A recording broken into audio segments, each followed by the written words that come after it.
परमात्मा कहते हैं चोर चुरावे तुमबड़ी गाड्डे पानी में, वो गाड्डे हुआ ऊपर आवा, सच्चाई छनी ना। किसी चोर ने किसी दूसरे का तुम्बा चुरा लिया सूखा, एक फुटबॉल जैसा होया करे, इतना लंबा, ये समझ लो सीताफल जैसा, पेठे जैसा, और वो सूखने के बाद बिल्कुल खाली हो जाता अंदर से। साधु लोग उसको एक तारा भी बनाते थे, उसमें जल भी रखते थे, और वो चोर छुपाने के लिए जल में बढ़ गया और वो नीचे छोड़ आवे। वो बाहर आके बैठे इतने थोड़ी देर में ऊपर आ गए, नून चमक जा, वो फिर दबा के आवे, वो थोड़ी सी देर में आके ऊपर, फिर वो नू दिखा की तेज ऊपर निकला।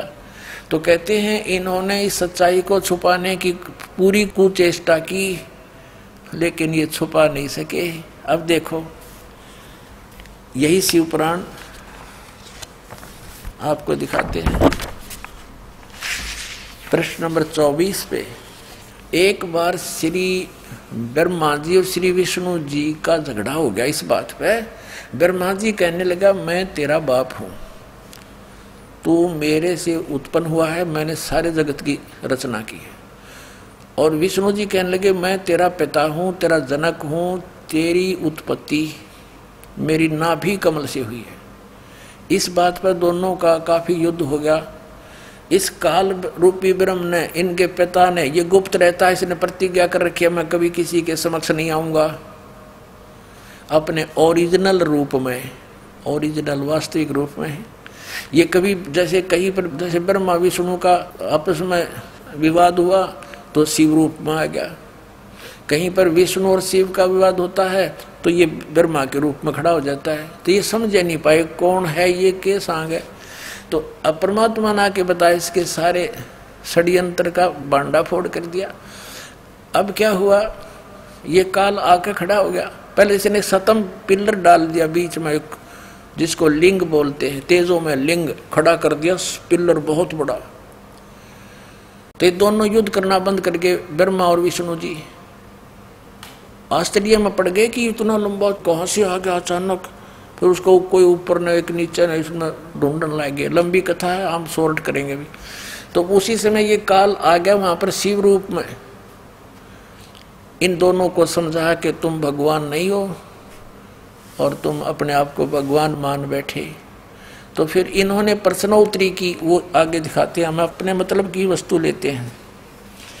ये है 24 पृष्ठ श्री विष्णु पुराण और विद्वेश्वर संहिता,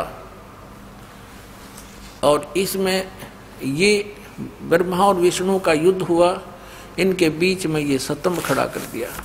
इसके बाद फिर काल जब ब्रह्मा आ गया इनके सामने शिव रूप में, इनकी वार्ता हुई। ब्रह्मा और विष्णु ने पूछा प्रभु सृष्टि आदि 5 कृत्यों के लक्षण क्या हैं, यह हम दोनों को बताइए। भगवान शिव बोले मेरे कृत्यों को समझना अत्यंत गहन है, तथापि मैं कृपा पूर्वक उन्हें उनके विषय में बता रहा हूँ। ये सारा कुछ हम अपने मतलब की बात लेंगे। ये आपने पढ़ा 25 पृष्ठ पे विद्वेश्वर संहिता, संक्षिप्त शिव पुराण 26 पृष्ठ पे। अब यहां हम आ जाते हैं। अब ये काल कह रहा है ब्रह्मा और विष्णु को, पुत्रो तुम दोनों ने तपस्या करके प्रसन्न हुए मुझ परमेश्वर से सृष्टि और सतिथि नामक 2 कृत्य प्राप्त किए। अब स्पष्ट है, ये बोलने वाला तीसरा है कोई। वो कह रहा है कि पुत्रो, ब्रह्मा और विष्णु को कह रहा है पुत्रो तुमने स्वयं अपनी तपस्या करके मुझसे ये 2 जॉब प्राप्त की है, 2 पोस्ट प्राप्त की हैं। कौन सी? सृष्टि और सतिथि की। अब आगे देखो, 2 कृत्य प्राप्त किए हैं, सृष्टि और सतिथि नामक। पुत्रों तुम दोनों ने तपस्या करके प्रसन्न हुए मुझ परमेश्वर से सृष्टि और सतिथि नामक 2 कृत्य प्राप्त किए हैं। ये दोनों तुम्हें बड़े प्रिय हैं। इसी प्रकार मेरी विभूति स्वरूप, यानी मेरी ही शकल के रुद्र और महेश्वर ने, ये मैं नहीं है, ने 2 अत्यंत कृत संहार और तिरोभाव मुझ से प्राप्त किए हैं।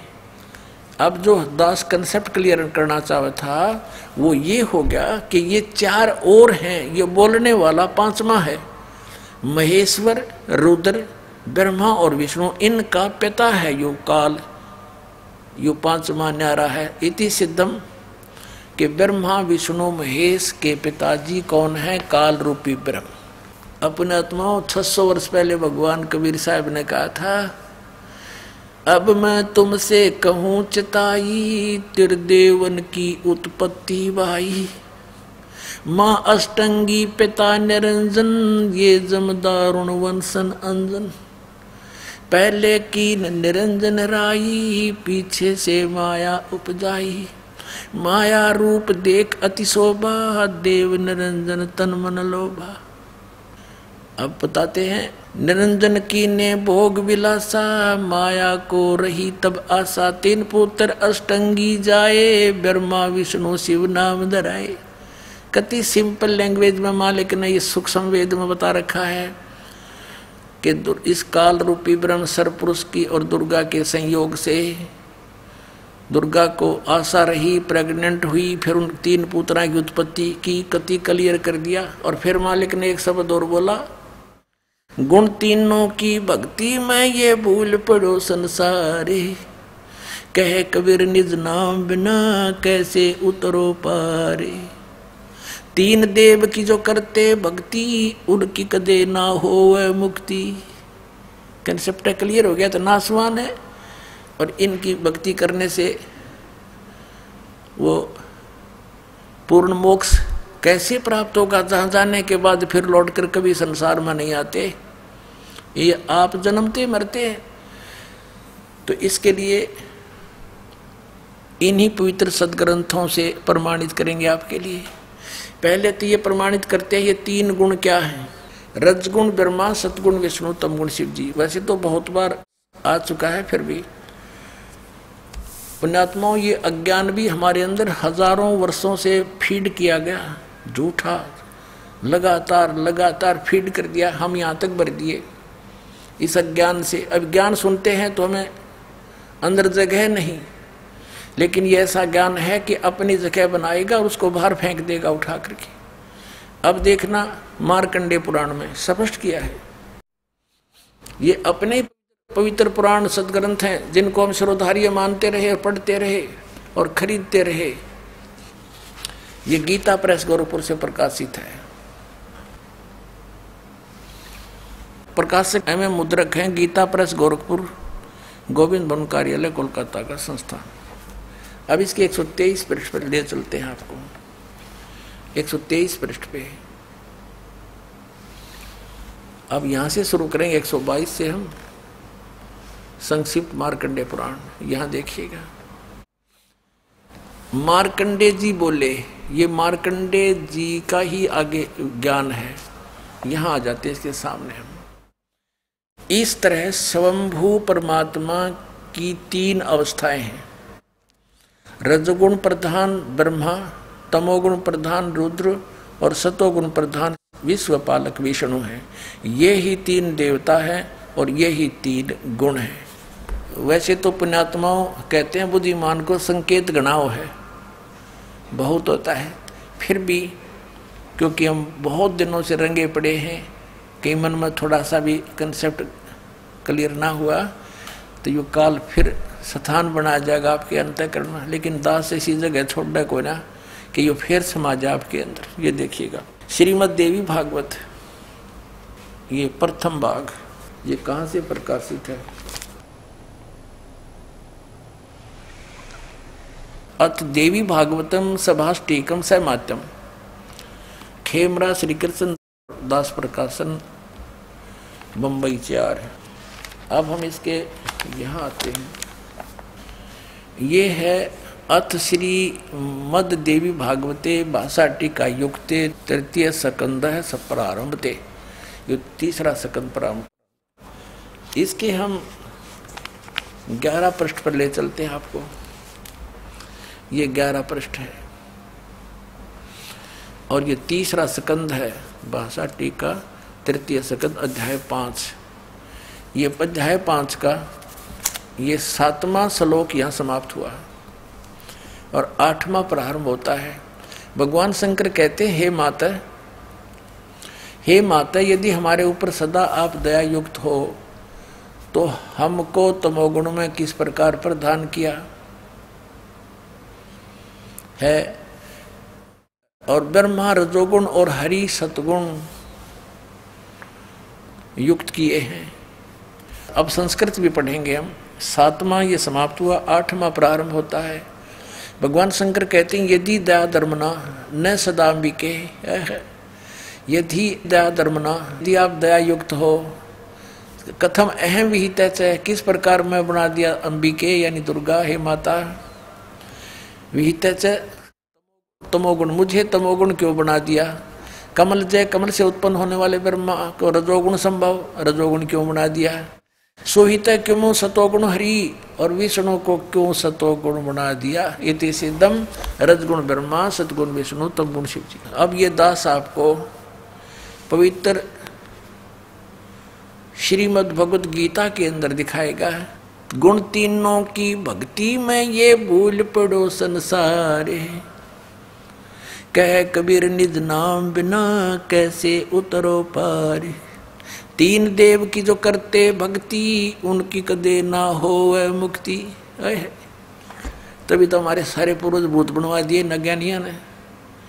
और फिर हमारे से श्राद्ध कटवाओ, तुम्हारे पिताजी स्वर्ग में भूखे हैं। नकलियो, स्वर्ग में जब कुछ है ही नहीं, वो स्वर्ग कहाँ हो गया जिसमें भूखे मरे हमारे पूर्वज। बोला स्वर्ग भेज दिए, गति कर दी उनकी, सारे क्रियाक्रम करे पाछे। और फिर न कहो भूखे हैं उनको ये दान करो, किसा मूर्ख बना रखा था इन्हें। अब ये देखिएगा श्रीमद् भगवत गीता अध्याय नंबर 7 का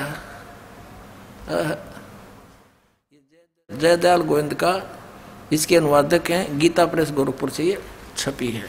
ये देखिएगा अध्याय नंबर 7 के 1, 2, 3 में गीता ज्ञानदाता कहता है कि अर्जुन, अब ऐसा ज्ञान बताने जा रहा हूं जिसको जानने के बाद कुछ भी जानना शेष नहीं रहेगा।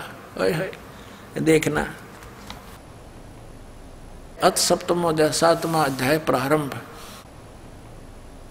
श्री भगवान उवाच, इसमें कितने भी श्री कृष्ण उवाच नहीं है, भगवान उवाच। ये आप देख रहे हो सामने।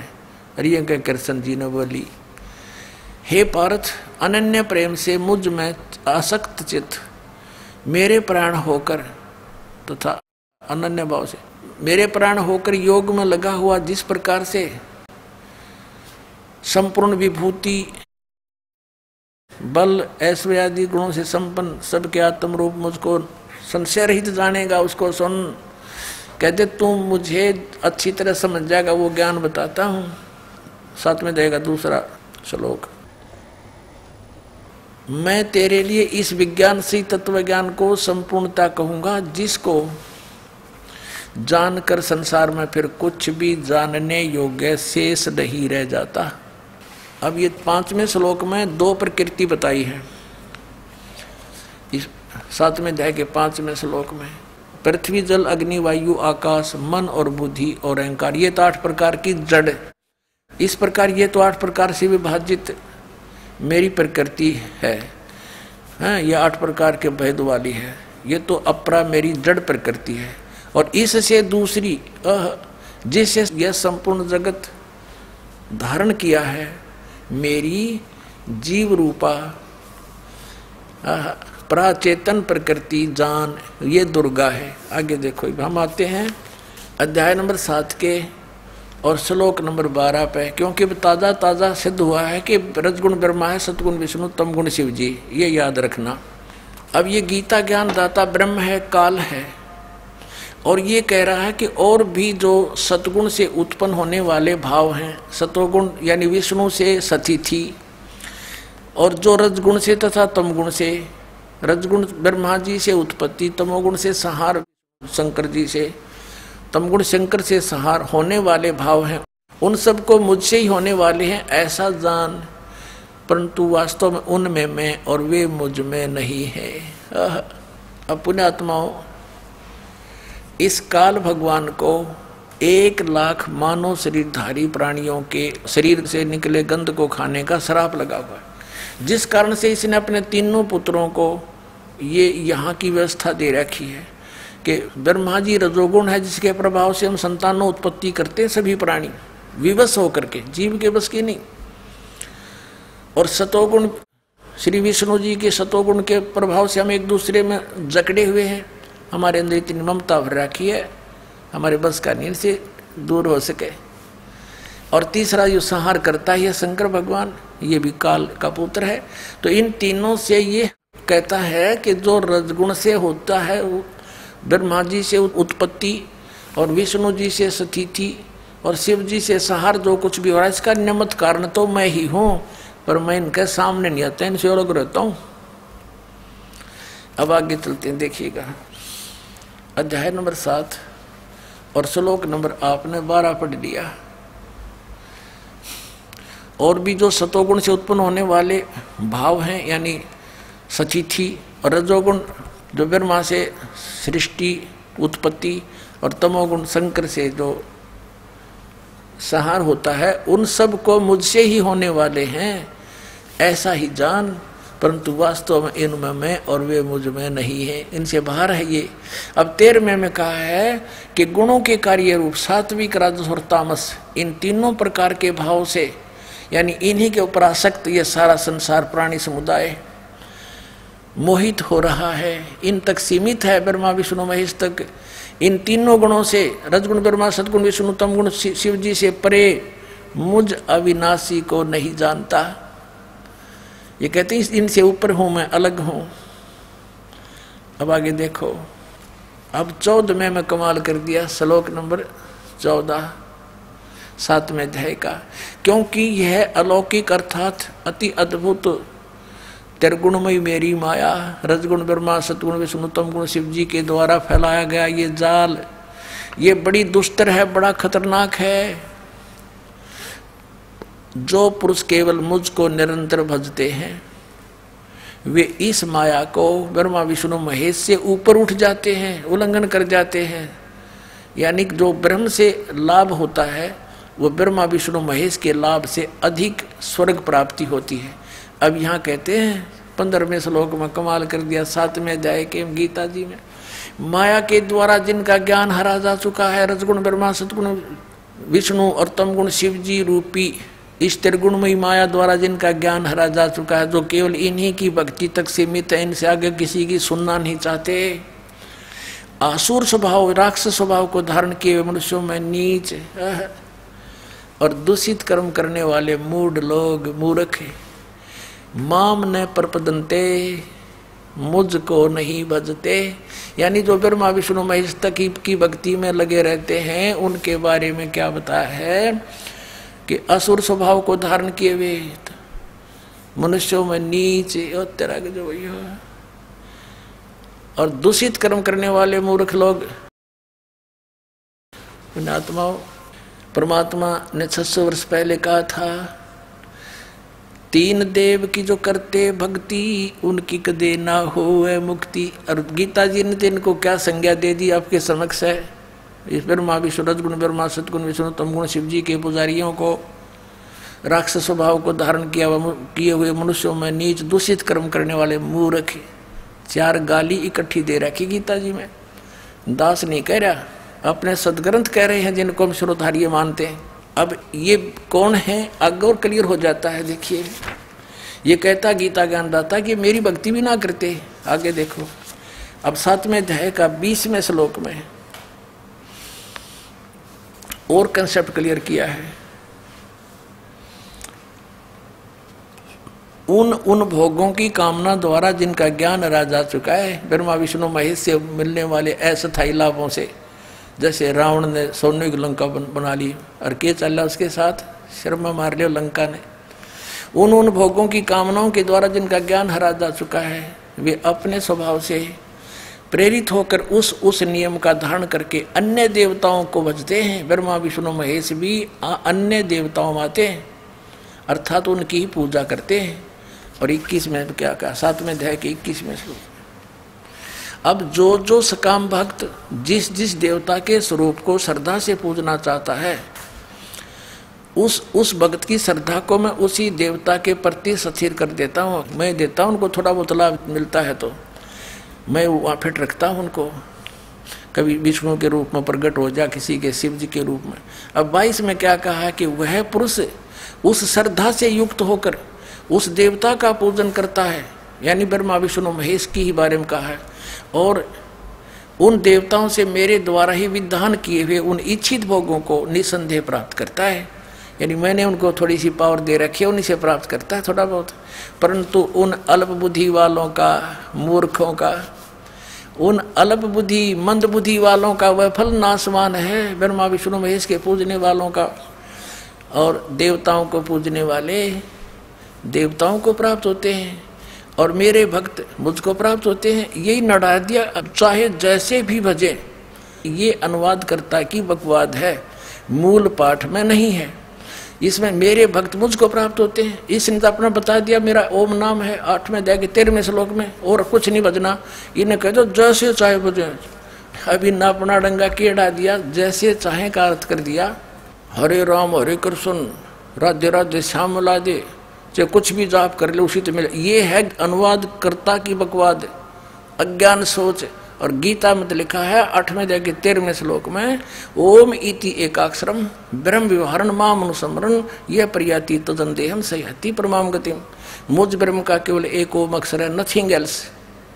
और जो इसकी साधना करता है, अंतिम सांस तक भक्ति करता हुआ जाता है, तो इस परम गति को प्राप्त होता है। ओम से कौन सी परम गति होती है? ब्रह्मलोक प्राप्ति होती है। और 8वें अध्याय के 16वें श्लोक में लिखा है कि ब्रह्मलोक पर्यंत भी ये पुनरावृत्ति में वहां गए हुए फिर वापस आते हैं, जन्म मृत्यु होती है। अब यहां प्रसंग चल रहा है अपने आत्माओं के इन तीनों देवताओं की भक्ति से क्या लाभ होता है। और ये शास्त्र विधिता का मनमाना आचरण है, तीनों देवताओं की भक्ति। आगे दिखाते हैं गीता जी अध्याय नंबर 16 के और श्लोक नंबर 23 में कहा है कि अर्जुन, जो शास्त्र विधि को त्याग कर मनमाना आचरण करते हैं, यानी जो पवित्र सदग्रंथों में वे ऑफ वर्शिप नहीं लिखी है, साधना की विधि, और उसके आधार से जो भक्ति करते हैं उनको कोई लाभ नहीं होता। देखिएगा, यह है श्रीमद् भगवद गीता अध्याय नंबर 16, श्रीमद् भगवद गीता अध्याय 16 का श्लोक नंबर 23। जो पुरुष शास्त्र विधि को त्याग कर अपनी इच्छा से मनमाना आचरण करता है, वह न तो सिद्धि को प्राप्त होता है, न परम गति को और न सुख को ही। 24वें श्लोक में 16वें अध्याय के में कहा है, इससे तेरे लिए कर्तव्य और अकर्तव्य की अवस्था में जो कर्म करने चाहिए भक्ति के, जो ना करने चाहिए, शास्त्र ही प्रमाण है। किसी की दंत कथा पर विश्वास मत करना।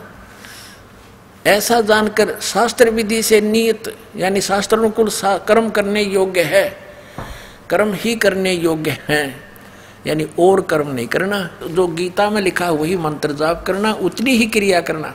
अब श्रीमद् भगवद गीता में किसी भी मंत्र के जाप का प्रावधान नहीं है। 8वें अध्याय के 13वें श्लोक में गीता ज्ञानदाता कहता, मुझ ब्रह्म का केवल एक ओम मंत्र है और इसकी साधना करोगे तो मुझे प्राप्त होगे, ब्रह्मलोक में चले जाओगे।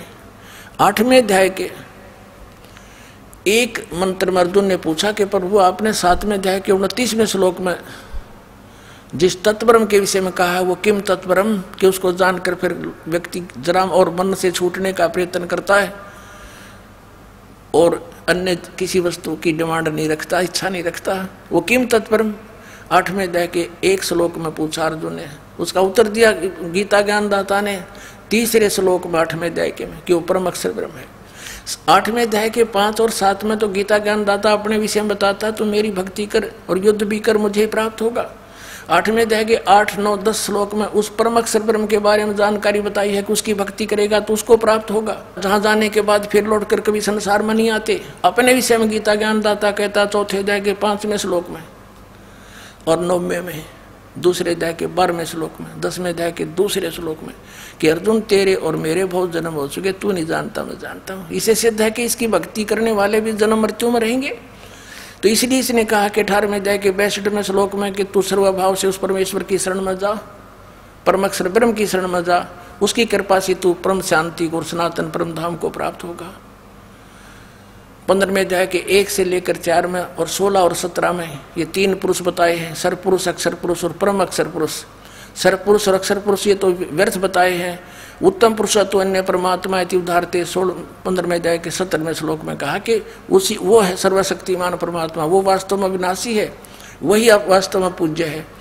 और 15वें अध्याय के 4थे श्लोक में कहा कि तत्वदर्शी संत की प्राप्ति के उपरांत परमेश्वर के उस परम पद की खोज करनी चाहिए, जहाँ जाने के बाद फिर लौटकर कभी संसार में नहीं आते, और केवल उसी की भक्ति करो, अन्य की नहीं।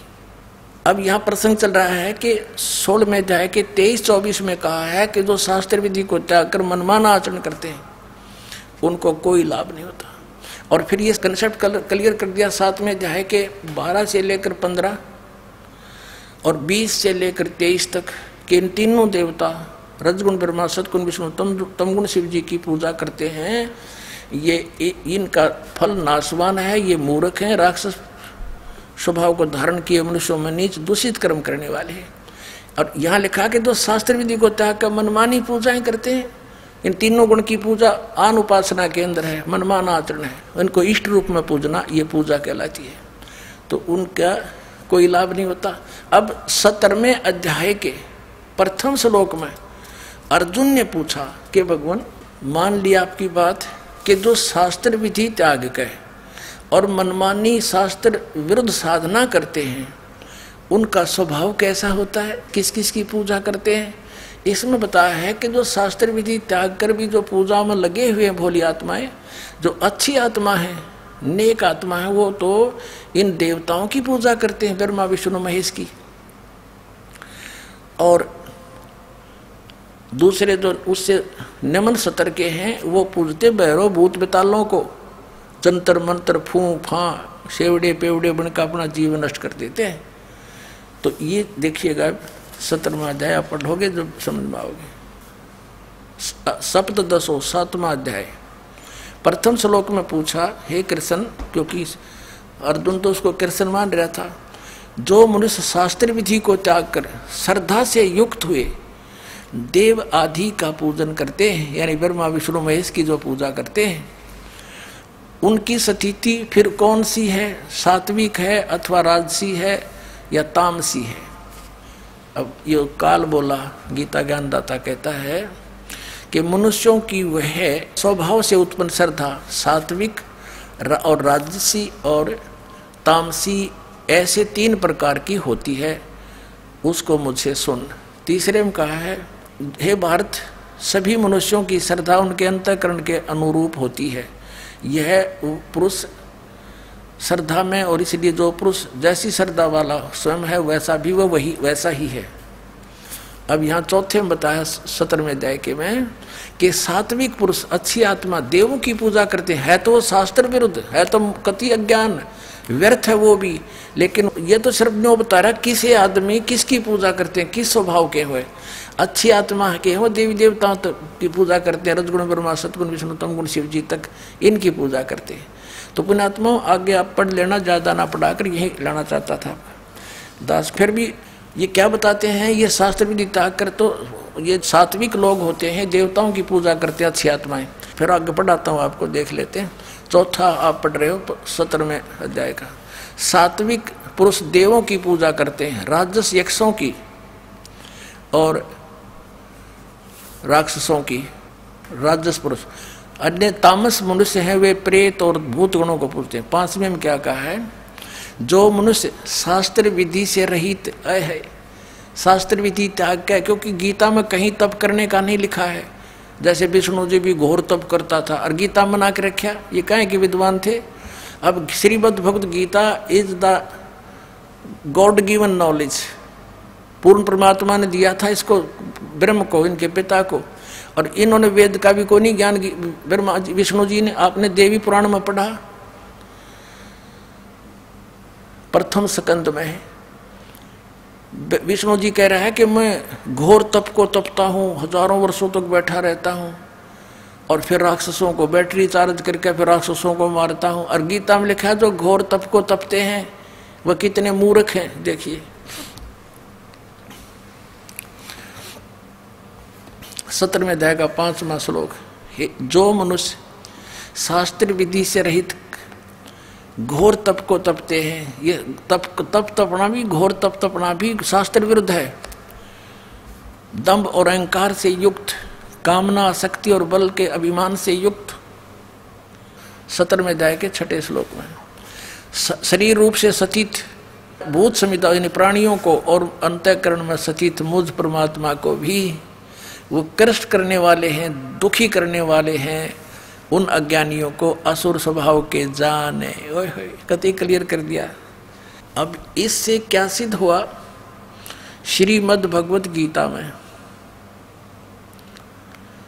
ये स्पष्ट हो गया। इन तीनों गुण की भक्ति में ये भूल पड़ो संसारी, कहे कबीर निज नाम बिना कैसे उतरो पारे। हरे राम हरे कृष्ण राधे राधे श्याम मिला दे, एवं नमः ओम श्री सतगुरुदेव एवं नमः। ये इस तरह के मनमुखी साधनाएं हैं, शास्त्र विधि के विरुद्ध है ये मंत्र। अब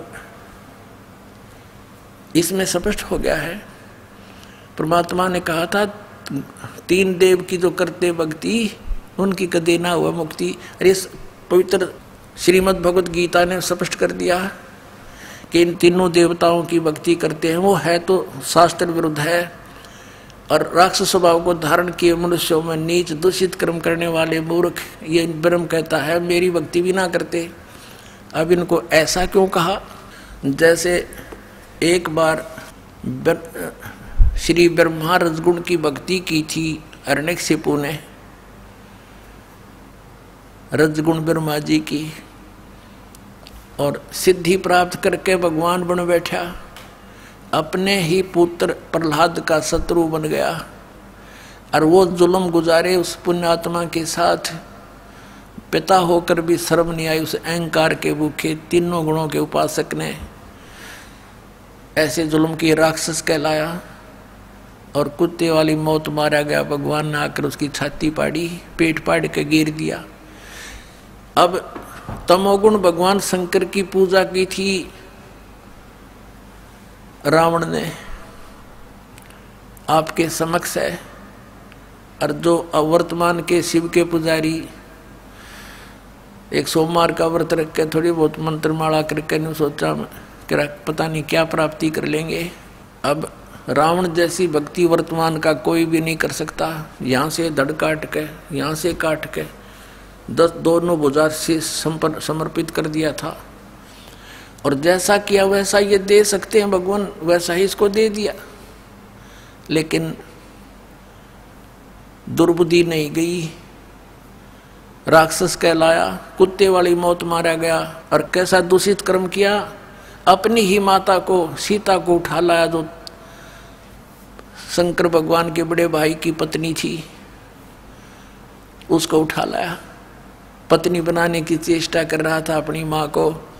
इसे दुष्ट और कौन होगा? दूषित कर्म और क्या होगा? कुत्ते वाली मौत मारा गया और राक्षस कहलाया। एक भस्मागिरी नाम का साधक था, तपस्वी था, तमोगुण श्री शिव का उपासक। और शिव जी के गेट के सामने, मेन गेट के सामने ऊपर को पैर करके नीचे न सिर करके तपस्या करने लग गया। 12 वर्ष तक सिरासन पर रहा। एक दिन पार्वती जी ने कहा कि भगवान आप तो महादेव हो, देवताओं के देव हो, आप तो जो चाहो सो कर सकते हो, आपके भगत को दे दो जो मांगता है। अब भगवान शंकर ने कहा, शिव जी ने कहा तमोगुण ने कि मांग भाई भस्मागिरी, क्या मांगता है साधु? भस्मागिरी ने कहा जी वचनबद्ध हो जाओ तब मांगो। भगवान शिव ने कहा ठीक है भाई, मैं वचनबद्ध हो गया, प्रतिज्ञा करता हूं तू मांगेगा वही दे दूंगा, वचन है मेरा। उसी से मैं सीधा खड़ा हो गया और कहने लगा भगवान ये भस्म कड़ा दे दो जो आपने हाथ में पहन रखा है। उस भस्म कड़े में एक शक्ति थी, उसको मालूम था कि जिसके सिर के ऊपर ऐसे करके यूं कह दिया कि भस्म, वो व्यक्ति, वो पशु पक्षी भस्म हो जाता था। अब जो ही भगवान शंकर ने वचनबद्ध होने के कारण वो अपना प्रिय कड़ा भी दे दिया, ये सोचकर कि साधु संत है, जंगल में रहता है, हिंसक पशुओं से बचने के लिए, राक्षसों से बचने के लिए ले रहा होगा, दे दिया। जो ही कड़ा हाथ में आया और एकदम ठाके मारकर हंसने लगा कि शंकर होले होशियार, तुझे मारूंगा और पार्वती को अपनी पत्नी बनाऊंगा। हा हा हा। अब उसने न्यू किया, शंकर भगवान जान गया कि तो एकदम चेंज हो गया सारा, इसका तो हाव भाव बदल गया नीच का। भगवान शंकर ने डांक ठोक दी, फुल स्पीड तक भाग लिया, 100 की स्पीड तक। आगे आगे भगवान और पीछे पीछे पुजारी जा खखाट पट्या। तो परमात्मा ने आके रजा करी, उनके शंकर जी के और उस पुजारी के बीच में आकर पार्वती रूप बना के खड़े हो गए खुद परमात्मा। और वो तो पार्वती के लिए भाग ही रहा था, उसने सोचा चल 2 बात कर लेता हूं, पार्वती से रुक गया। अब पार्वती रूप में परमात्मा ने कहा कि आप रुक जाओ, क्यों भागे जा रहे हो, आओ बैठो 2 बात करेंगे। अब शंकर जी तो आपके निकट आ नहीं सकता, 100 किलोमीटर तो उड़ा नहीं डटे भी हो। अब वो निश्चिंत होकर खड़ा हो गया। पार्वती रूप में प्रभु ने कहा कि मुझे कुछ डांस करके दिखा ताकि मेरा मन प्रसन्न हो, आपको पसंद करूं। अब वो कहने लगा मैंने नाचना तो ना आता, मैं साधु संत, मैंने तपस्या की है। तो पार्वती रूप में भगवान ने कहा कि मैं सिखाती हूँ तुझे, पहले डांस करके दिखा मुझे।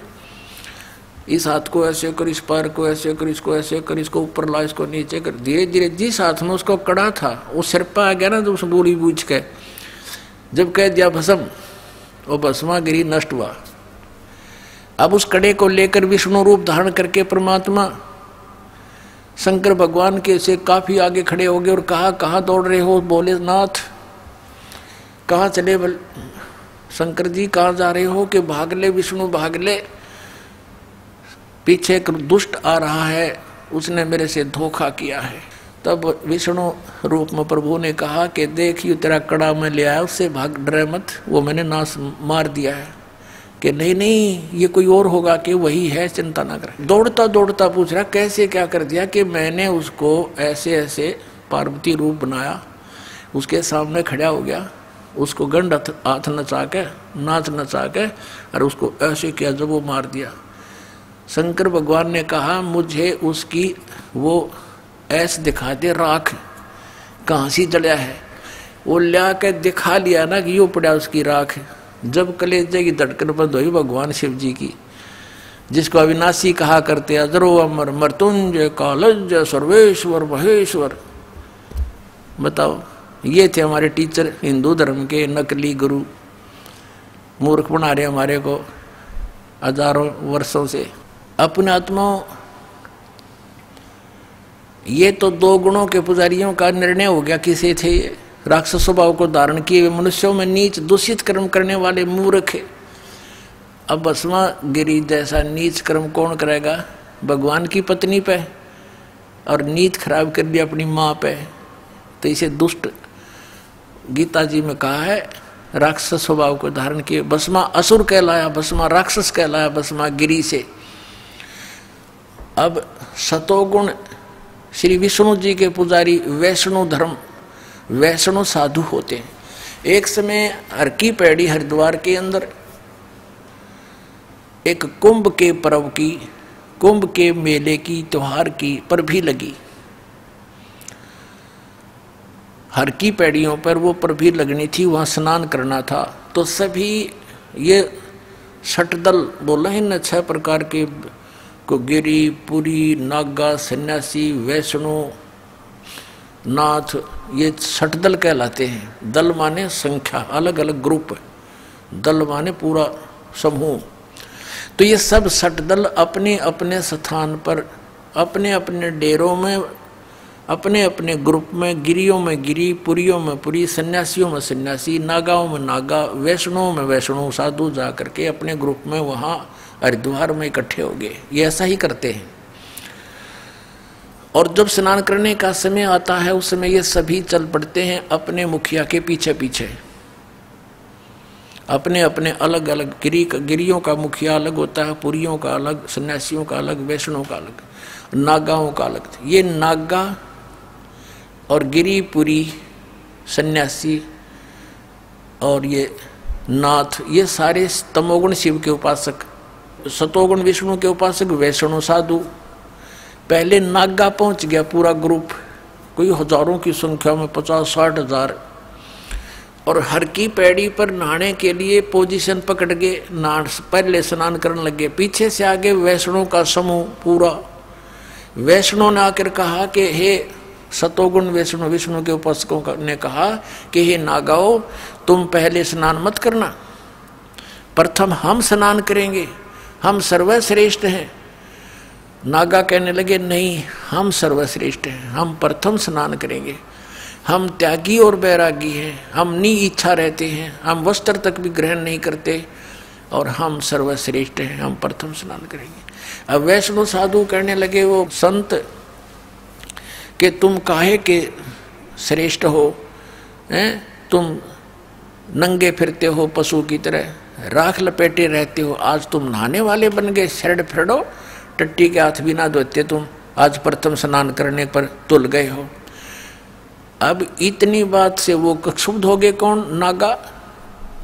भगवान भूल गए, वो कुंभ का मेला की पर भी भूल गए, उल्टे फिर गए एकदम, और उसने उनके बाल पकड़ लिया, उसने उनके गुट्टम गुट्टा, फिर तलवार निकाल लाए, तीर मारे एक दूसरे के, पूरी छुरी घोंप देने, एक यानी बुड़के भर भर काट खाए, कत्लेआम कर दिया। 25,000 ये त्रिगुणोपासक कटका मर गए वहां हर की पैड़ी हरिद्वार के अंदर। होय होय। अब इसके विषय में सुख संवेद में कहा है, तीर तुपक तलवार कटारी जमदड़ जोर बदावे हैं, हर पैड़ी हर हेत न जाण्या वाजा तेग चलावे हैं, काटे शीस नहीं दल करुणा ये जग में साध कमावे हैं, जो जन इनके दर्शन को जावे उनको भी नरक पठावे हैं। ओए होए। 4 पंक्तियों में निर्णय दे दिया सुख संवेद में परमात्मा ने, कबीर भगवान ने, कि तीर तुपक तलवार कटारी और डट के लठ बजावे हैं, जमदड़ जोर बजावे हैं, और हर पैड़ी हर हेत नहीं जाना। हर की पैड़ी कहें भगवान की छाती पे कत्लेआम कर डाला, हर पैड़ी हर हेत नहीं जाना, वहां जा तेग यानी तलवार चलावे हैं, और काटे शीस नहीं दल करुणा ये जग में साध कमावे हैं, इन्हें तुम संत भी कहते हो, और जो जन इनके दर्शन को जावे उनको भी नरक पठावे, उन भी ये पाठ पढ़ाओगे, ऐसे उनको बना देंगे।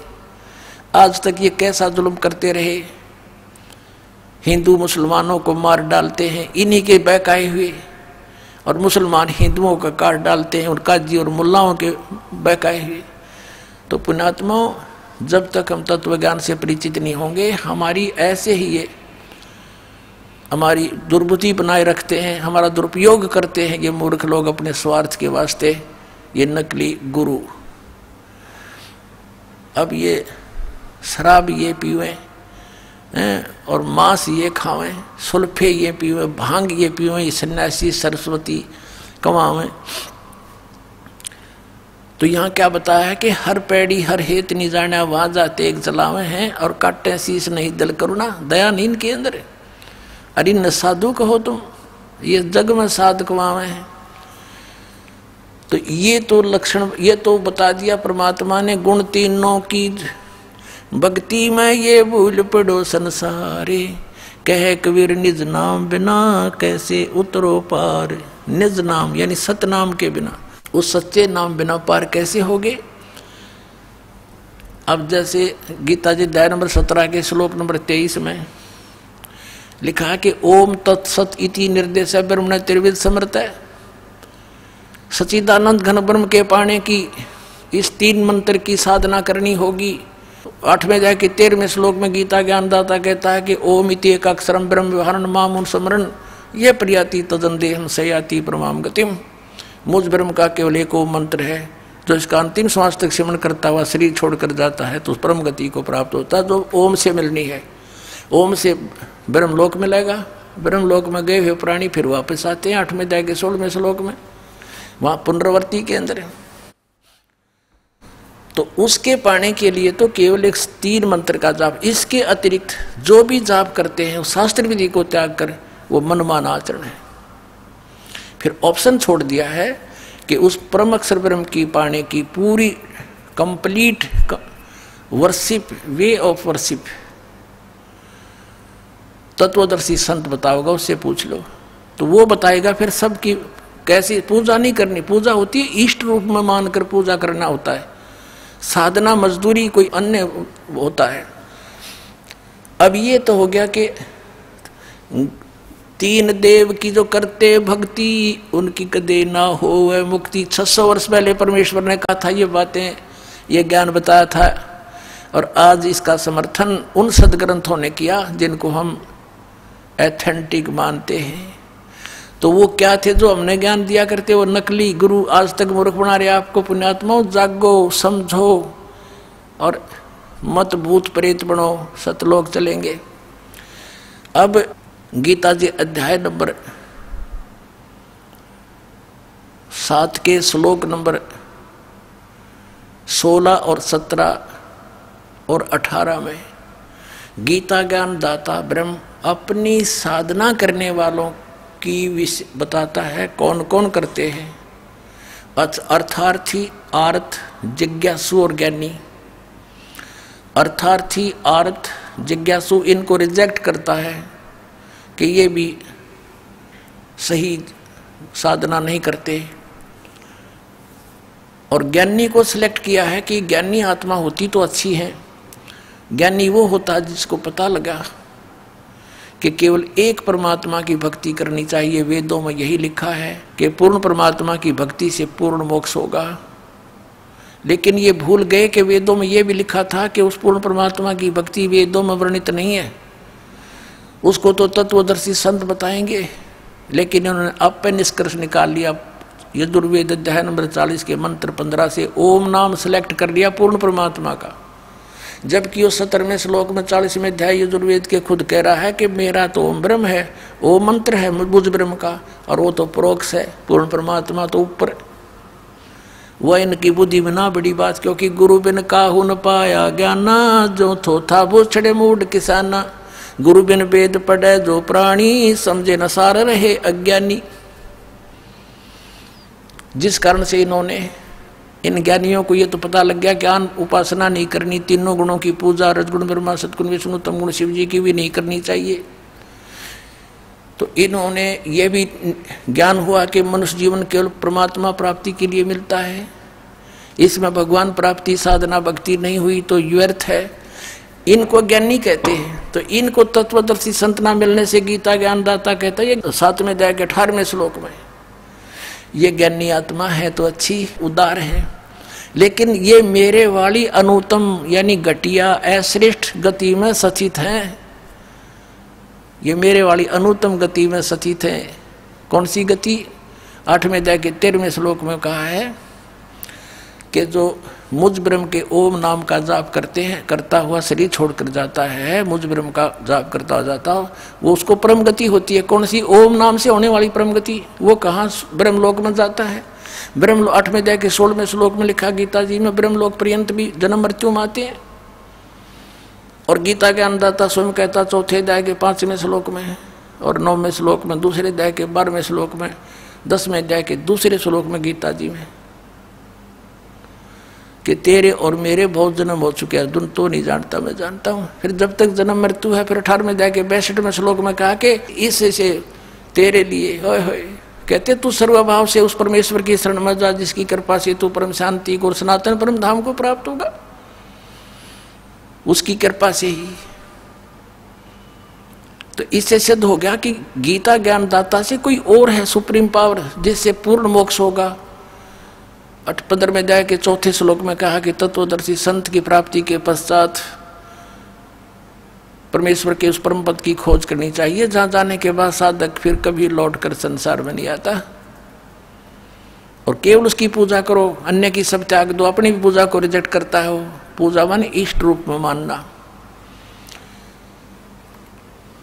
तो यहाँ इन अज्ञानियों से, अनाड़ियों से कोई पूछता है कि गीता जी अध्याय नंबर 7 के श्लोक नंबर 18 में गीता ज्ञानदाता अपने से अन्य अपनी गति को भी अनुत्तम क्यों बताता है? तो कहते हैं उसका अर्थ अनुत्तम नहीं, सर्वोश्रेष्ठ मानो। जिससे उत्तम कोई और गति ना हो, जिसको प्राप्त हो जाता है उसके बाद और कुछ जानना शेष रहता, इसलिए इसको अनुत्तम, वो अनुत्तम गति है, मूर्ख बना रहे। चौथी कक्षा के बालक ने पूछ ले, अगर इससे अधिक अच्छी कोई श्रेष्ठ गति नहीं होती, इनकी बात मान ले, तो ये 18वें अध्याय के 62वें श्लोक में कह रहा है कि उसकी शरण में जा, सर्वभाव से उस परमेश्वर की शरण में जा, जिसकी कृपा से तो परम शांति को प्राप्त होगा। 8वें अध्याय के 5 और 7 में गीता ज्ञानदाता अपनी साधना बताता है, मेरी पूजा कर मुझे प्राप्त होगा। और 8, 9, 10 में उस परम अक्षर ब्रह्म की पूजा, पूर्ण परमात्मा की पूजा के लिए कहता, उसके लिए तत्वदर्शी संत खोज ले। चौथे अध्याय के 34वें श्लोक में कहा। तो इन अनाड़ियों ने कह भी पता नहीं गीता जी का, गीता जी में है कितने हरे कृष्ण हरे राम राधे श्याम सीताराम ओम नमः शिवाय फलाना धकड़ा, है कोई मंत्र ऐसा? मूर्ख बना रहे कितने दिनों से हमारे को। अब इसलिए इस गीता ज्ञानदाता ने कहा है कि मेरी साधना में ये लीन ज्ञानी आत्मा अनुत्तम गति में ही स्थित रहे। अनुत्तम कैसी? कि जिससे जन्म मृत्यु बार बार होती रहे, वो अनुत्तम है। और जहाँ जाने के बाद फिर लौट कर नहीं आते, वो ब्रह्म साधना से प्राप्त नहीं हो सकती।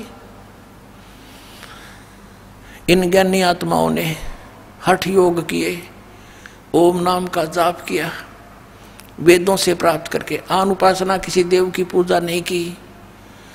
और ब्रह्मा जी को जब ये कमल के फूल पर बैठा था, वहाँ सचेत हुआ, इसको बेहोश करके कोमा में रखा हुआ था, वहाँ सचेत कर दिया कमल के फूल पर बैठा के।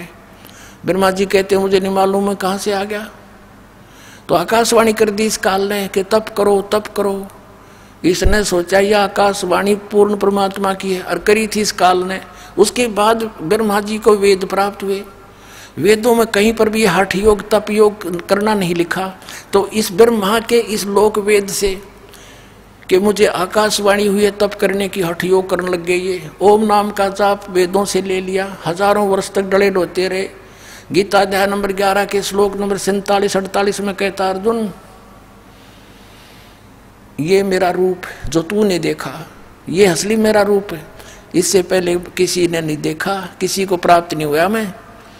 और मेरे इस रूप की प्राप्ति अर्थात मेरी प्राप्ति न वेदों वर्णित विधि से, न तप से, न जप से, न किसी क्रियाओं से कोई नहीं कर सकता। इति सिद्धम कि वेदों में वर्णित विधि ओम नाम से और जो भी साधना क्रिया करते हैं यज्ञों से परमात्मा प्राप्ति नहीं से कुछ अन्य लाभ हो जाते हैं। वो लाभ इन ऋषियों को हो गए, सिद्धियाँ आ गई, एक दूसरे को ऊपर प्रभु पाकी के, किसी को भस्म कर दिया, किसी को जो है ना दुराशीष दे दी, जिस कारण से इनसे डरने लग गए। एक चुनक नाम के ऋषि थे, उसने ऐसे ही वो ज्ञानी आत्मा उद्धार थे, हजारों वर्षों तक ओम नाम का जाप और हठ योग किया। लोक वेद हठ योग गीता जी अध्याय नंबर 17 के श्लोक नंबर 6 में जिसको रिजेक्ट किया है कि शास्त्र विधि को त्याग कर जो मनमाना घोर तप को तपते हैं, वो राक्षस सब अन्य प्राणियों को भी दुखी देते हैं। इस शरीर के अंदर मुझ ब्रह्म को भी क्रस करने वाले, दुखी करने वाले असुर स्वभाव के जान। अब देखिए भी बुरे बताए ज्ञानी आत्मा क्यों? उस चुनक ऋषि ने साधना की, भगवान मिला नहीं, सिद्धियाँ एटम बम बन गया। एक मानदाता चक्रवर्ती राजा था, पूरी पृथ्वी पर शासन जिसका हो उसको चक्रवर्ती राजा कहते हैं। अब ये चक्रवर्ती राजा ये अपनी पृथ्वी पर ये देखना चाहते अपने शासन काल में कि मेरे अंतर्गत मेरे अधीन जितने नवाब हैं, राजा हैं, छोटे नरेश हैं, उन्होंने किसी ने मेरी प्रभुता, मेरी पराधीनता अस्वीकार तो नहीं कर दी है। इसलिए एक अश्वमेघ का घोड़ा छोड़ देते हैं अश्वमेघ यज्ञ के लिए, उसके साथ कुछ सैनिक भेज देते हैं, और राजा का पर्सनल हॉर्स होता है अपना घोड़ा, उसके गले में एक पंपलेट लगा देते हैं, लगा दिया कि राजा मानदाता राजा के पास इतनी सेना है, 72 करोड़ सेना है, और जिस भी राजा को इस मानदाता चक्रवर्ती राजा की पराधीनता स्वीकार ना हो, घोड़े को पकड़ लो, अपने पास बांध लो और युद्ध के लिए तैयार हो जाओ। पूरी पृथ्वी पर वो घोड़ा घूम आया, सब ने पढ़ लिया पंपलेट कि 72 करोड़ सेना, सब चुप हो गए, किसी ने हिम्मत नहीं की घोड़े को पकड़ देने की, अर्थात युद्ध करने की। तो पूरी पृथ्वी पर विजयी साबित हो गया। वो वापस आ रहे थे। चुनक ऋषि वहां तपस्या किया करता था, उसकी कुटिया के पास से वो गए थे, वहीं से वापस आ रहे थे। उसने पूछा कि सैनिकों, ये घोड़ा खाली क्यों है, इस पर सवार क्यों नहीं, बाकी पर तुम सब विराजमान हो, सवार हो।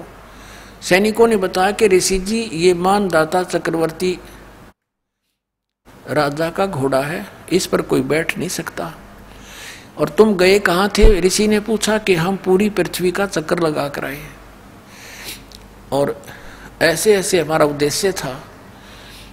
तो राजा ने कहा कि क्या किसी ने इस राजा का युद्ध नहीं स्वीकार किया, इतना प्रबल है ये? तो सैनिकों ने कहा कि हमारे राजा के पास 72 करोड़ सेना है ऋषि जी, और है किसी की हिम्मत उसकी जाड़ फोड़ दें हम?